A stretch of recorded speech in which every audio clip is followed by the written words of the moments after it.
हमारे वीडियो अंग्रेजी में देखने के लिए फॉलो करें हमारा ही दूसरा यूट्यूब चैनल दृष्टि IAS इंग्लिश।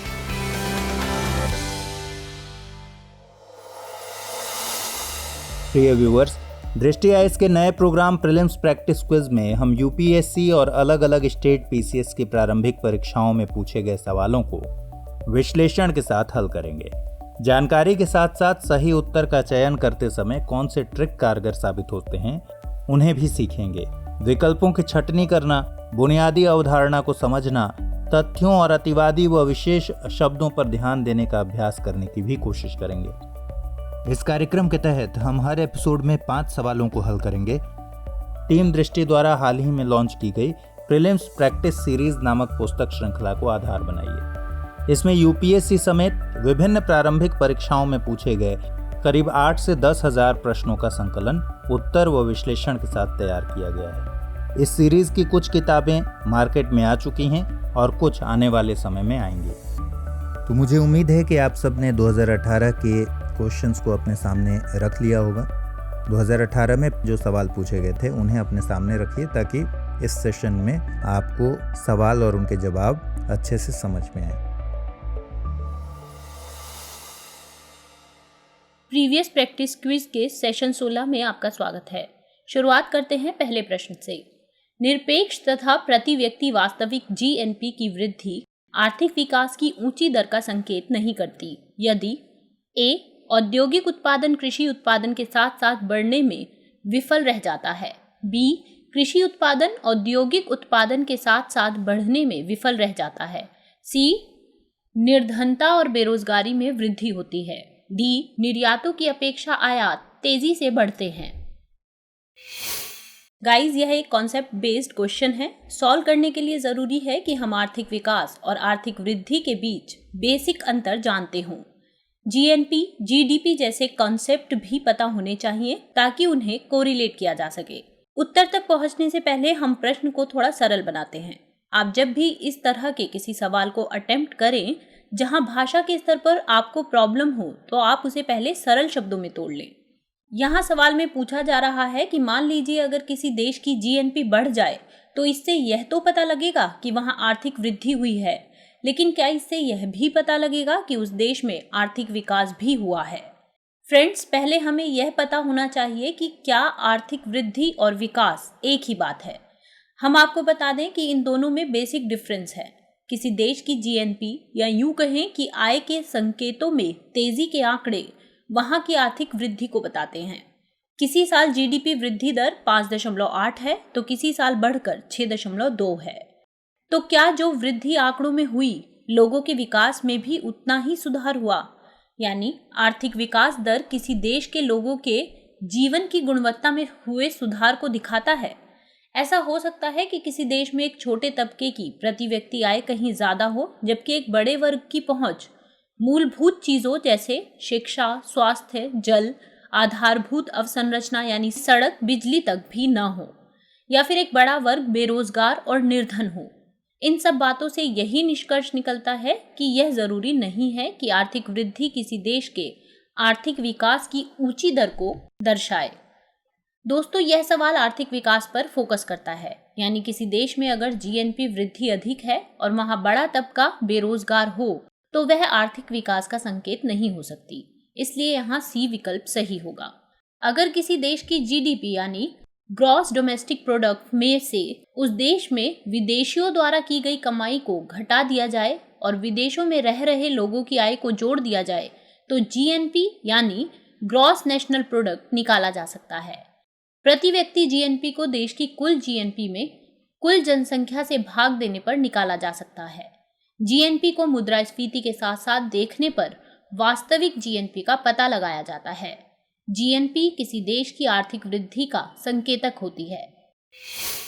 इस तरह पहले प्रश्न का सही उत्तर होगा ऑप्शन C, निर्धनता और बेरोजगारी में वृद्धि होती है। क्वेश्चन नंबर 2, उच्च बचत वाली अर्थव्यवस्था होते हुए भी किस कारण पूंजी निर्माण महत्वपूर्ण उत्पादन वृद्धि में परिणामित नहीं हो पाता है? ऑप्शंस हैं कमजोर प्रशासन तंत्र, निरक्षरता, उच्च जनसंख्या घनत्व या उच्च पूंजी उत्पाद अनुपात। प्रिय व्यूअर, इस सवाल में भी अवधारणा को पूछने की कोशिश की गई है। ऐसे सवालों में एक से ज्यादा विकल्प बहुत करीबी होते हैं। पहले हम इस प्रश्न को सरल बनाते हैं। यहाँ पूछने की कोशिश है कि मान लीजिए कोई देश अगर बचत पर ज्यादा जोर देता है और बचत को किसी उत्पादन में लगाना चाहता है, लेकिन इनमें से कोई एक कारण है जो उत्पादन की वृद्धि में रुकावट पैदा करता है। यहाँ बी, सी और डी में उलझन हो सकती है। किसी देश की बहुत ज्यादा आबादी और निरक्षरता दोनों ही किसी न किसी तरह से उत्पादन वृद्धि में रुकावट हो सकते हैं। अगर बड़ा वर्ग निरक्षर है तो इसका मतलब यह है कि कामगारों में कौशल की कमी है। उत्पादन में तेजी लाने के लिए कुशलता एक बड़ा पहलू है, लेकिन इन सभी विकल्पों में डी सबसे बड़ा कारण है जिससे पूंजी निर्माण उत्पादन वृद्धि में बदल नहीं पाता। वह कैसे? पहले हम जान लेते हैं कि पूंजी उत्पाद अनुपात होता क्या है। बता दें कि एक उत्पाद की एक इकाई बनाने में जितनी पूंजी की जरूरत होती है उसे पूंजी उत्पाद अनुपात कहते हैं। मान लीजिए किसी उत्पादन के लिए 32 रुपए खर्च किए गए, जिससे 8 इकाई उत्पाद का आउटपुट मिलता है, तो 32/8 बराबर 4, यानी उत्पाद की एक इकाई बनाने के लिए 4 रुपए की जरूरत होगी। यही पूंजी उत्पाद अनुपात है। अगर इतने आउटपुट के लिए 3 रुपए या 2.5 रुपए की जरूरत हो तो 1 से 1.5 रुपए तक की बचत होगी। वहीं अगर इसे बढ़ाकर 6 कर दिया जाए तो 2 रुपए का नुकसान होगा। यानी अगर कोई देश ज्यादा बचत करता है लेकिन वहां पूंजी उत्पाद अनुपात ज्यादा है तो ऐसे में पूंजी निर्माण महत्वपूर्ण उत्पादन वृद्धि में नहीं बदल सकेगा। इसलिए इस प्रश्न का उत्तर डी होगा। पूंजी उत्पाद अनुपात किसी अर्थव्यवस्था में निवेश के स्तर और जीडीपी की वृद्धि दर के बीच सीधे संबंध को दिखाता है। कैपिटल आउटपुट रेशो के अलावा एक और इंस्ट्रूमेंट है इंक्रीमेंटल कैपिटल आउटपुट रेशो, यानी वर्धित पूंजी निर्गत अनुपात। ICOR आउटपुट की एक अतिरिक्त इकाई के उत्पादन के लिए पूंजी की अतिरिक्त इकाई को बताता है, यानी जैसे जैसे निवेश बढ़ता जाएगा वैसे वैसे आउटपुट भी बढ़ता जाएगा। किसी देश में COR अगर कम है तो इससे पता चलता है कि वहां पूंजी की उत्पादकता ज्यादा है और तकनीकी विकास बहुत तेजी से हुआ है। अगर तकनीकी विकास तेजी से हुआ है तो वहां की पूंजी में इतनी क्षमता होगी कि वह ज्यादा आउटपुट दे सके। इससे COR और कम हो जाएगा। आगे चलकर इससे बचत बढ़ेगी और तकनीकी विकास भी तेज होगा।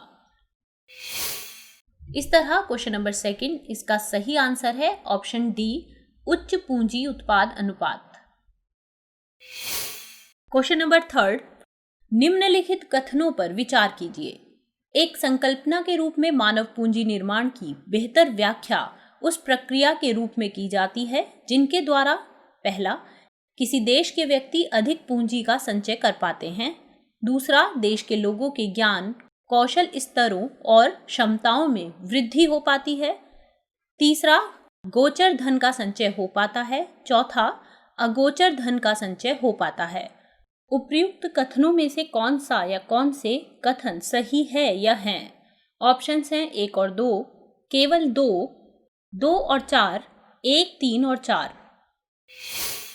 प्रिय व्यूअर्स, इस सेशन का यह लगातार तीसरा प्रश्न है जिसमें कॉन्सेप्ट पर फोकस किया गया है। हिंदी में यह प्रश्न थोड़ा कठिन लग रहा है, ऐसे में आप इस प्रश्न के इंग्लिश वर्जन को देखें।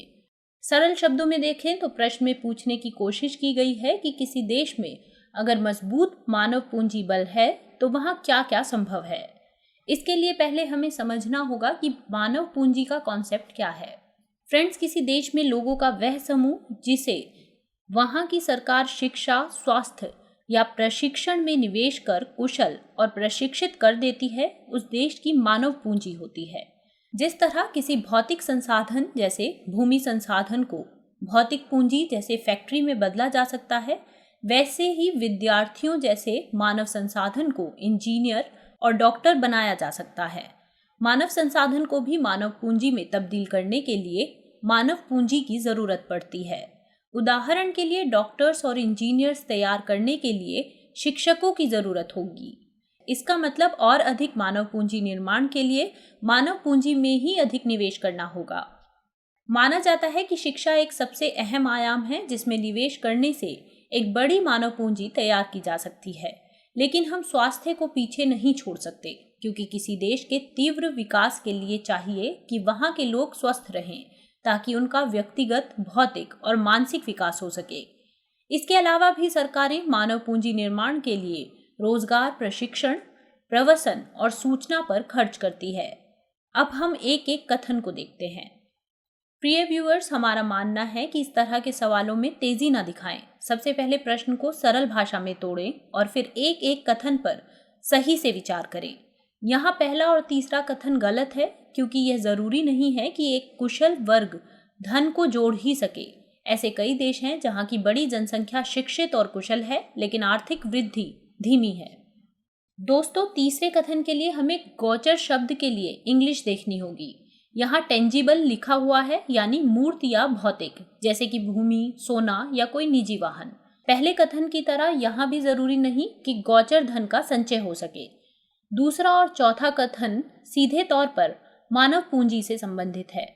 मानव पूंजी स्वयं में एक अगोचर संपत्ति यानी इंटेंजिबल वेल्थ है, इसीलिए केवल यही दोनों कथन सही होंगे। तो इसका सही उत्तर है ऑप्शन सी, यानी केवल दूसरा और चौथा कथन ही सही है। क्वेश्चन नंबर 4, निम्नलिखित कथनों पर विचार कीजिए। पहला, भारतीय रिजर्व बैंक भारत सरकार की प्रतिभूतियों का प्रबंधन और प्रयोजन करता है, किंतु किसी राज्य सरकार की प्रतिभूतियों का नहीं। दूसरा, भारत सरकार कोष पत्र यानी ट्रेजरी बिल जारी करती है और राज्य सरकारें कोई कोष पत्र जारी नहीं करती।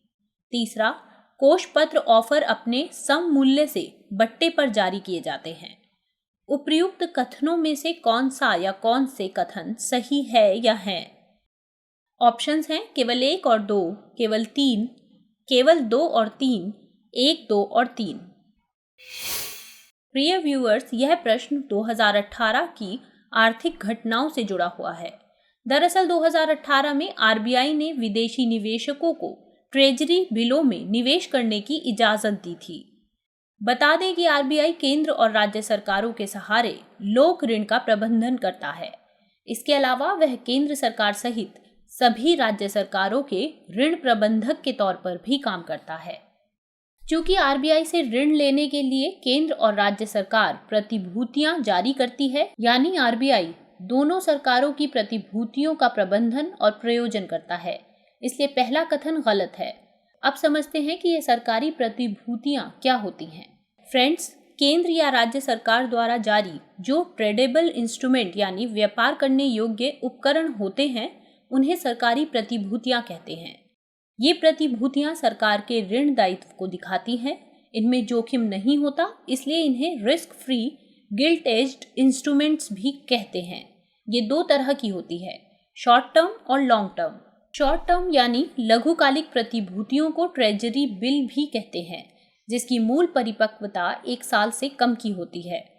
लॉन्ग टर्म यानी दीर्घकालिक प्रतिभूतियों को सरकारी बॉन्ड या डेटेड सिक्योरिटी यानी दिनांकित प्रतिभूति भी कहते हैं, जिसकी मूल परिपक्वता 1 साल या उससे ज्यादा होती है। बता दें कि केंद्र सरकार ट्रेजरी बिल और बॉन्ड दोनों जारी कर सकती है, लेकिन राज्य सरकार केवल बॉन्ड ही जारी कर सकती है, इसलिए दूसरा कथन यहाँ सही है। इन्हें स्टेट डेवलपमेंट लोन भी कहते हैं। अब इन ट्रेजरी बिलों को भी गहराई से जान लेते हैं। जैसा कि आपको पहले बताया जा चुका है कि ये केंद्र सरकार द्वारा जारी लघुकालिक प्रतिभूतियां होती हैं। इन्हें 3 अवधियों 91 दिन, 182 दिन और 364 दिन की अवधि में जारी किया जाता है। गाइस, ट्रेजरी बिल 0 कूपन प्रतिभूति होते हैं। ये बट्टे यानी डिस्काउंट पर जारी होते हैं और इन्हें परिपक्वता पर फेस वैल्यू पर रिडीम किया जाता है। जैसे 91 दिन की अवधि का कोई ट्रेजरी बिल जिसकी फेस वैल्यू 100 रुपए है, उसे 98.20 के मूल्य पर जारी किया जा सकता है। यहाँ 1 रुपये 80 पैसे का बट्टा दिया गया है, यानी ट्रेजरी बिल पर डिस्काउंट उसकी फेस वैल्यू पर दिया जाता है, इसलिए तीसरा कथन सही है। और इस तरह इसका सही उत्तर है ऑप्शन सी, यानी केवल कथन 2 और 3 ही सही हैं। क्वेश्चन नंबर 5, निम्नलिखित पर विचार कीजिए। सुपारी, जौ, कॉफी, रागी, मूंगफली, तिल, हल्दी। उपर्युक्त में से किनके न्यूनतम समर्थन मूल्य की घोषणा आर्थिक मामलों की कैबिनेट समिति ने की है? ऑप्शंस हैं केवल 1, 2, 3 और 7, केवल 2, 4, 5 और 6, केवल 1, 3, 4, 5 और 6, 1, 2, 3, 4, 5, 6, 7।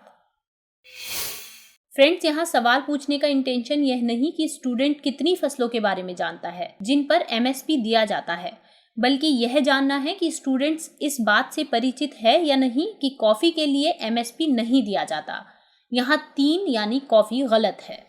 सो एलिमिनेशन मेथड से हम आंसर तक पहुंच सकते हैं। यहाँ 3 विकल्प ए, सी और डी में मौजूद है, इसलिए तीनों ही गलत हो जाते हैं। फ्रेंड्स, यह सवाल देखने में फैक्चुअल लगे, लेकिन यहाँ कॉन्सेप्ट की मदद से उत्तर आ सकता है। देखिए, सरकार उन फसलों पर एमएसपी यानी मिनिमम सपोर्ट प्राइस, न्यूनतम समर्थन मूल्य देती है जिन फसलों के लिए सरकार चाहती है कि उनका उत्पादन होता रहे, ताकि बफर स्टॉक रखा जा सके और हमें आयात ना करना पड़े, जैसे गेहूं और धान। दोस्तों, कई बार ऐसा होता है कि किसी फसल का उत्पादन इतना ज्यादा हो जाता है कि उसके दाम घट जाते हैं। ऐसे में किसान उस फसल के उत्पादन में रोचकता नहीं दिखाते। हो सकता है कि वे किसी ऐसी फसल को उगाने के लिए उत्सुक हों जिसके मूल्य बाजार में ज्यादा मिले। इस स्थिति में सरकार को चाहिए कि वे किसान में उस फसल को उगाने के लिए इंसेंटिव यानी प्रोत्साहन दे। इसके लिए सरकार हर साल सीजन से पहले ही कुछ फसलों के लिए एमएसपी की घोषणा करती है। बता दें कि एमएसपी की घोषणा आर्थिक मामलों की मंत्रिमंडलीय समिति, कृषि मूल्य और लागत आयोग की सिफारिशों पर करती है। एमएसपी घोषित करने की बड़ी वजह है कि कुछ अहम खाद्य फसलों का बफर स्टॉक बना रहे, ताकि गरीब तबके को रियायती दरों पर अनाज दिया जा सके। जिस मूल्य पर यह अनाज गरीबों को दिया जाता है उसे इशू प्राइस कहा जाता है। फसलों के उत्पादन के बाद एफसीआई यानी food corporation of India in अनाजों को खरीदता है। जिस मूल्य पर अनाजों को खरीदा जाता है उसे खरीद मूल्य कहते हैं। फ्रेंड्स, हम फिर से सवाल पर आते हैं। जैसा कि आपको बताया कि एमएसपी की घोषणा किसानों को इंसेंटिव देने के लिए की जाती है। बताते कि भारत में कॉफी का जितना उत्पादन होता है उसका 70% हिस्सा तो निर्यात ही कर दिया जाता है। ऐसे में स्थानीय बाजार में उसकी आवक नहीं बढ़ सकती, जिससे उसका मूल्य गिरे और किसानों को इंसेंटिव देना पड़े। इसलिए कॉफी पर एमएसपी नहीं दिया जाता। जिन फसलों के लिए फिलहाल सरकार घोषणा करती है वे हैं धान, ज्वार, बाजरा, मक्का, रागी, अरहर, मूंग, उड़द, कपास, मूंगफली, सूरजमुखी बीज, सोयाबीन, तिल, नाइजर सीड, जौ, गेहूं, चना, मसूर, सफ़ेद सरसों, कुसुम, तोरिया, कोपरा, छिलका उतरा नारियल, जूट और गन्ना। इस तरह एलिमिनेशन मेथड से हम आंसर तक पहुंच गए हैं। इसका सही उत्तर है ऑप्शन बी यानी सुपारी, कॉफ़ी, हल्दी पर एमएसपी नहीं दिया जाता।